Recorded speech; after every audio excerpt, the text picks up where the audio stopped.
For today's video mga pare ko, may panibagong YouTube channel na naman tayong i-review with feature walang iba kundi yung YouTube channel ni Makagago What's Up Man. So mga pare ko, ito si Makagago. Mayroon siya mahigit 2 million subscribers. Ginawa kay YouTube channel noong November 20, 2012 at mayroon siyang total video views na mabot sa 192,080,930. Dito sa video ito mga pare ko ay ating alamin kung magkano na nga ba ang kanyang estimated YouTube sahod. Disclaimer, lahat na makikita yung amount dito o yung mababanggit kong amount dito ay pawang estimated po lamang gamit ang Social Blade. Ang Social Blade ay isang public website na kahit sino ay pwedeng tumingin dito at maaari nyo rin makita ang lahat ng mga estimated YouTube sahod ng mga vloggers or content creator. At layunin naman ng video na ito na makapagbigay ng inspirasyon sa mga taong makapanood nito, lalong-lalo na sa mga small YouTuber. So yung mapare ko, ano pang hinintay natin, samahan nyo kung i-review natin ang status ng YouTube channel ni Makagago What's Up Man.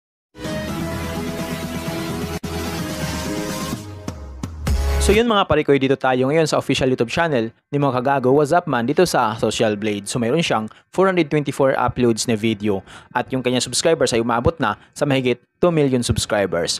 Total ang kanyang video views na kuha na siya ng 192,080,930. Country Philippines. Channel type sports. User created, ginawa yung YouTube channel November 20, 2012. Nakakuha siya ng 20,000 subscribers, tumaas ito ng 200.0% kumpara sa nakalipas na 30 days. At dito naman sa kanyang video views, nakakuha siya magiging 2.3 million, tumaas din ito ng 29.1% kumpara sa nakalipas na 30 days. So yun mga pare ko, dito tayo ngayon sa YouTube Stats Summary ni Makagago What's Up Man simula noong October 23 hanggang November 5, 2024. Dito natin makikita yung mga nadagdag niyang subscribers, video views, at yung kanya naman estimated earnings. Yung titingnan natin dito mga parikoy ay yung kanyang daily average. So sa kanyang daily average, meron siyang $20 at yung highest naman ay umabot sa $319. I-convert natin sa piso. Simula natin pag-convert sa lowest na meron siyang $20 i-times natin sa 58 ay meron siyang 1,160 pesos na posibleng kitain sa loob ng isang araw. At kung mabot naman yung highest na mabot sa $319 i-times natin sa 58 ay meron siyang 18,502 pesos na posibleng kitain sa loob ng isang araw. So yung mga parikoy, dito naman tayo ngayon sa kanyang estimated monthly earnings. So disclaimer po lamang mga parikoy, ang video na ito ay layunin lamang na makapagbigay ng inspiration sa mga tao makapanood nito, lalong-lalo na sa mga small YouTuber. Lahat na makikita yung amount dito o yung mababanggit kong amount dito ay pawang estimated po lamang gamit ang Social Blade. Ang Social Blade ay isang public website na kahit sino ay pwedeng tumingin dito at maaari nyo rin makita ang lahat ng mga estimated YouTube sahod ng mga vloggers or content creator. So yung maparikoy dito sa kanyang estimated monthly earnings, meron siyang $598 at yung highest naman ay umabot sa $9,600.